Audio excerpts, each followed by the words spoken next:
السلام علیکم۔ آج پیر ہے مئی کی 6 تاریخ۔ پاکستان میں اس وقت شام کے 7، بھارت میں 7:30 اور یہاں ہمارے اسٹوڈیوز کی گھڑیوں میں صبح کے 10 بج رہے ہیں۔ وائس آف امریکہ واشنگٹن کی اردو سروس سے میں ہوں خالد حمید، خبروں کے بلٹن کے ساتھ۔ پاکستان کی وفاقی حکومت نے نگراں حکومت کے دور میں گندم کی غیر ضروری درآمد کی انکوائری نہ کرنے کا فیصلہ کیا ہے۔ اعداد و شمار سے پتہ چلتا ہے کہ اکتوبر سن 2023 سے فروری سن 2024 تک نگراں حکومت نے گندم درآمد کرنے کی اجازت دی تھی اور بدترین معاشی صورتحال میں انہوں نے 282 ارب روپے خرچ کیے تھے۔ نئی بمپر فصلیں مارکیٹ میں ہیں اور کسان اپنے گندم کو کم نرخ پر فروخت کرنے کے پابند ہیں، کیونکہ حکومت نے اسٹریٹجک ذخائر کو برقرار رکھنے کے لیے کسانوں سے ابھی تک گندم نہیں خریدی ہے۔ پاکستان کی سپریم کورٹ نے سنی اتحاد کونسل کی نشستیں دوسری جماعتوں کو دینے کا پشاور ہائی کورٹ کا فیصلہ معطل کر دیا ہے۔ پیر کو سماعت کے دوران جسٹس منصور علی شاہ نے کہا کہ ہم کیس کو سماعت کے لیے منظور کر رہے ہیں۔ عدالتی حکم نامے میں الیکشن کمیشن اور پشاور ہائی کورٹ کے فیصلوں کو معطل کر دیا گیا ہے۔ جسٹس منصور علی شاہ کے مطابق فیصلوں کی معطلی اضافی سیٹیں دینے کی حد تک ہوگی۔ سنی اتحاد کونسل نے خواتین اور اقلیتوں کی مخصوص نشستیں دیگر جماعتوں کو دینے کے خلاف سپریم کورٹ میں درخواست دائر کی تھی۔ سپریم کورٹ آف پاکستان نے فیض آباد دھرنا انکوائری کمیشن کی رپورٹ پر عدم اطمینان کا اظہار کیا ہے، کیونکہ عدالت کے مطابق کمیشن کو اپنی ذمہ داری کا بھی علم نہیں تھا۔ یہ انکوائری کمیٹی سن 2017 میں فیض آباد میں مذہبی سیاسی گروپ ٹی ٹی پی کے احتجاج کی تحقیقات کے لیے تشکیل دی گئی تھی۔ بھارت میں 7 مرحلوں میں ہونے والے انتخابات کے تیسرے مرحلے میں 7 مئی کو 12 ریاستوں کے 94 حلقوں میں پولنگ ہوگی۔ تیسرے مرحلے میں بی جے پی کے لیے وزیر اعظم نریندر مودی اور وزیر داخلہ امت شاہ کا ہوم اسٹیٹ گجرات، اتر پردیش اور کرناٹک بہت اہم ہیں۔ وزیر اعظم مودی کی طرف سے کانگریس اور مسلمانوں کے خلاف الزامات کا سلسلہ جاری ہے۔ انہوں نے مسلمانوں پر ووٹ جہاد کا الزام لگایا ہے۔ انہوں نے یہ بھی کہا کہ پاکستان کانگریس کی حکومت بنوانا چاہتا ہے۔ تجزیہ کاروں کے مطابق وزیر اعظم کو شکست کا احساس ہو رہا ہے، اسی لیے وہ ایسے بیانات دے رہے ہیں۔ بھارتی فوج نے نئی دہلی کے زیر انتظام کشمیر کے سرحدی ضلع پونچھ میں عسکریت پسندوں کے ایک اور حملے کے بعد شروع کیے گئے فوجی آپریشن کا دائرہ بڑھا دیا ہے۔ عہدیداروں کے مطابق کم از کم 3 عسکریت پسندوں نے ہفتے کی شام پونچھ کے سورن کوٹ سب ڈویژن کے شاہ ستار مقام پر بھارتی فضائیہ کی ایک کانوائے پر اچانک حملہ کر دیا تھا، جس کے ساتھ ہی طرفین کے درمیان جھڑپ شروع ہوئی اور اس میں 5 اہلکار زخمی ہو گئے۔ ایک کارپورل وکی پہاڑے زخموں کی کتاب نہ لا کر چل بسا، جبکہ 2 اہلکاروں کی حالت تشویشناک ہے۔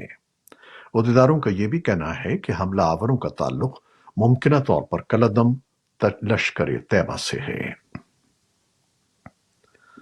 اسلامی ملکوں کی تعاون تنظیم یعنی OIC کے 15ویں سربراہی اجلاس نے اپنے اعلامیہ میں افغانستان میں ایک جامع حکومت کی تشکیل اور اسکولوں اور یونیورسٹیوں کو دوبارہ کھولنے پر زور دیا ہے۔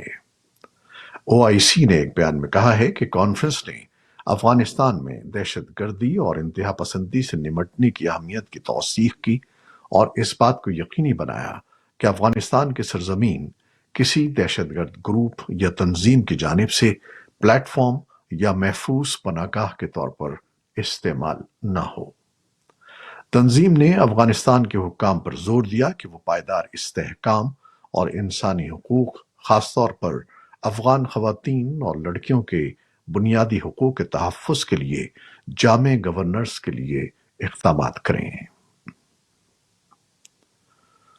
غزہ کے شہری دفاع اور امدادی حکام نے پیر کو کہا ہے کہ اسرائیلی جیٹ طیاروں نے مشرقی رفح میں 2 علاقوں کو نشانہ بنایا ہے۔ اس سے پہلے اسرائیلی فوج نے فلسطینی شہر پر ممکنہ زمینی حملے سے قبل اسے خالی کرنے کا حکم دیا تھا۔ اسرائیلی فوج نے فوری طور پر کوئی تبصرہ نہیں کیا ہے، لیکن اس سے قبل اتوار کو اس نے اشوکا اور اسام کے رہائشیوں کو انخلا اور انسانی ہمدردی کی بنیاد پر بنائے گئے علاقے میں منتقل ہونے کا حکم دیا تھا۔ اسرائیلی فوج نے رفح میں حملے سے پہلے پیر کے روز مشرقی علاقوں کے لوگوں پر زور دیا تھا کہ وہ رفح کے اس علاقے میں چلے جائیں جسے فوج نے ایک وسیع انسانی علاقہ کہا تھا، جس میں اب خان یونس علاقے کو بھی شامل کر لیا گیا ہے۔ ایک فوجی ترجمان کا کہنا تھا کہ اسرائیل رفح میں ایک محدود کارروائی کی تیاری کر رہا ہے اور ایک اندازے کے مطابق 1,00,000 لوگوں کو علاقہ خالی کرنے کے لیے کہا جا رہا ہے۔ اسرائیلی فوج کی طرف سے انخلا کے احکامات موصول ہونے کے بعد پیر کے روز کچھ فلسطینی خاندانوں کو رفح کے مشرق میں علاقوں سے نکلتے ہوئے دیکھا گیا۔ اسرائیل نے کہا تھا کہ حماس کو شکست دینے کے لیے رفح میں حملہ بہت ضروری ہے، جبکہ امریکہ، اقوام متحدہ اور دیگر نے خبردار کیا تھا کہ اگر اسرائیل نے غزہ کی نصف سے زیادہ آبادی کی پناہ کے لیے علاقے میں بڑے پیمانے پر حملے کیے تو ممکنہ انسانی تباہی ہو سکتی ہے۔ دوسری جانب مذاکرات کار جنگ بندی کے مذاکرات میں پیش رفت کی کوشش کر رہے ہیں، جس کا مقصد لڑائی کو عارضی طور پر روکنا اور غزہ میں حماس کے زیر حراست یرغمالیوں کی رہائی ہے۔ قطری اور مصری ثالثوں کے ساتھ بات چیت میں اتوار کو کوئی واضح پیش رفت نہ ہونے کے بعد حماس کا وفد اپنی قیادت سے مشاورت کے لیے قاہرہ روانہ ہو گیا۔ ادھر وائٹ ہاؤس نے کہا ہے کہ امریکی صدر جو بائیڈن آج پیر کو اسرائیلی وزیر اعظم بنیامن نیتن یاہو سے بات کر رہے ہیں۔ قومی سلامتی کونسل کے ترجمان نے خبر رساں ادارے AFP کو بتایا کہ ہم اسرائیلی حکومت کو رفح پر ایک بڑے زمینی حملے کے بارے میں اپنے خیالات سے واضح کر چکے ہیں اور صدر آج اسرائیلی وزیر اعظم سے بات کریں گے۔ شکاگو میں ڈی پال یونیورسٹی کے طلباء نے اتوار کو اسرائیل اور فلسطینیوں کی حمایت میں احتجاج جاری رکھا۔ شکاگو پولیس افسران کی ایک قطار نے دونوں اطراف کو تقسیم کر دیا۔ ڈی پال یونیورسٹی امریکہ کی سب سے بڑی کیتھولک یونیورسٹی ہے۔ پولیس نے ملک بھر کے درجنوں کیمپسز میں احتجاجی مظاہروں کے دوران 2100 سے زیادہ افراد کو گرفتار کر لیا ہے۔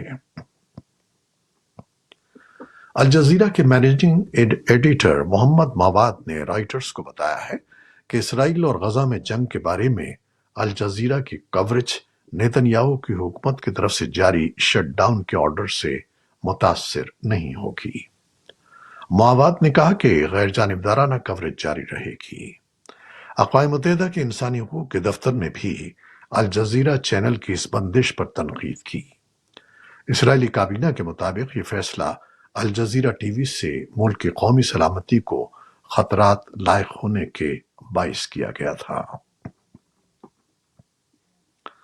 ایران کے حمایت یافتہ حزب اللہ نے کہا ہے کہ اس نے لبنان کے مشرق میں حملے کے جواب میں پیر کے روز جولان کی پہاڑیوں میں اسرائیلی اڈے پر درجنوں راکٹ فائر کیے ہیں۔ اس سے قبل لبنان کے سرکاری میڈیا نے کہا تھا کہ ملک کے مشرق میں پیر کو صبح اسرائیلی حملے میں 3 افراد زخمی ہوئے تھے۔ اسرائیلی فوج کا کہنا تھا کہ اس نے حزب اللہ کے ایک فوجی کمپاؤنڈ کو نشانہ بنایا ہے۔ فرانس کے صدر ایمانوئل میکرون نے پیر کو سے فریقی اجلاس کے آغاز میں چین کے صدر اور ہم منصب شی جن پنگ کو بتایا کہ یوکرین سمیت بڑے بحرانوں پر بیجنگ کے ساتھ ہم آہنگی ضروری ہے، اور انہوں نے یورپ اور چین کے درمیان تجارت میں سب کے لیے منصفانہ اصول پر زور دیا۔ اجلاس میں یورپی کمیشن کے صدر ارسولا وان دیر لیئن نے بھی شرکت کی۔ میکرون نے کہا کہ ہمارے براعظم کا مستقبل بہت واضح طور پر چین کے ساتھ متوازن طریقے سے تعلقات کو فروغ دینے کی صلاحیت پر منحصر ہوگا۔ بند دروازوں کے پیچھے ہونے والی بات چیت سے قبل مختصر بیان میں شی نے کہا کہ وہ یورپ کے ساتھ تعلقات کو چین کی خارجہ پالیسی کی ترجیح کے طور پر دیکھتے ہیں اور دونوں کو شراکت داری پر قائم رہنا چاہیے۔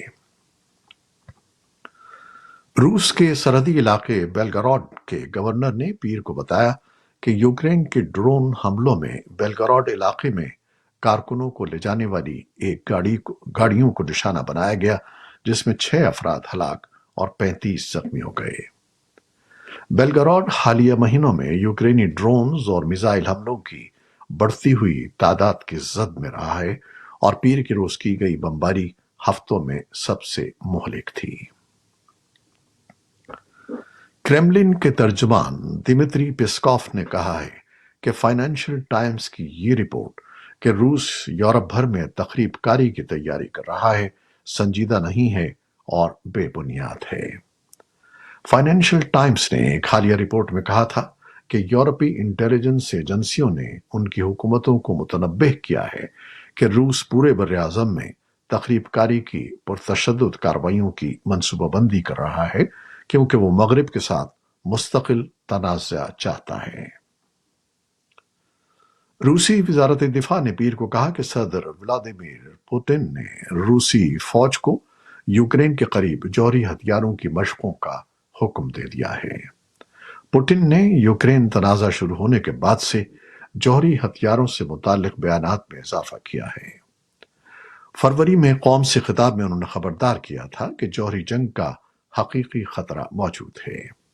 وزارت دفاع نے کہا کہ مشقیں جلد ہوں گی اور ان کا مقصد مغربی حکام کی طرف سے دھمکیوں کے پیش نظر روس کی علاقائی سالمیت کو یقینی بنانا ہے۔ برازیل میں کئی روز سے جاری بارشوں کی وجہ سے مختلف علاقوں میں سیلابی صورتحال پیدا ہو گئی ہے۔ شدید بارشوں اور لینڈ سلائیڈنگ کے سبب مختلف حادثات و واقعات میں اب تک 78 افراد کے ہلاک ہونے کی اطلاعات ہیں، جبکہ سینکڑوں لاپتہ ہیں۔ مقامی حکام کے مطابق سیلاب کے سبب ریاست ریو گرانڈے وسل میں 1 لاکھ سے زائد افراد بے گھر ہو گئے ہیں۔ امریکی فلموں اور برطانوی ٹیلی ویژن پر اپنے فن کا 5 دہائیوں تک مظاہرہ کرنے والے اداکار برنارڈ ہل 74 سال کی عمر میں وفات پا گئے ہیں۔ ان کے کریڈٹ پر متعدد بڑے پروجیکٹس کے ساتھ 2 ایسی ہالی ووڈ فلموں میں اہم کردار کرنا بھی شامل تھا جنہوں نے مجموعی طور پر ریکارڈ 11 اکیڈمی ایوارڈ جیتے۔ ان میں سے ایک فلم کا نام تھا ٹائٹینک اور دوسری تھی the Lord of the Rings the Return of the King. یہ تھیں وہ خبریں جو فیس بک لائیو پر ہم نے آپ کے لیے پیش کی۔ ہماری ویب سائٹ، یوٹیوب اور پوڈ کاسٹ پر یہ بلیٹن آپ کے لیے پوسٹ کر دیا جاتا ہے۔ آپ ہمارے بلیٹن کو شیئر کرتے ہیں اور اپنے کمنٹس میں اپنی محبتوں کا اظہار کرتے ہیں، جس کے لیے ہم آپ کے بے حد ممنون ہیں۔ اپنی ان کاوشوں کو، ان محبتوں کو جاری رکھیے گا۔ نیوز پروڈیوسر سید اصفر امام اور نیوز ایڈیٹر بہجت جیلانی کے ساتھ خالد حمید کو اب اجازت دیجیے گا۔ اللہ حافظ۔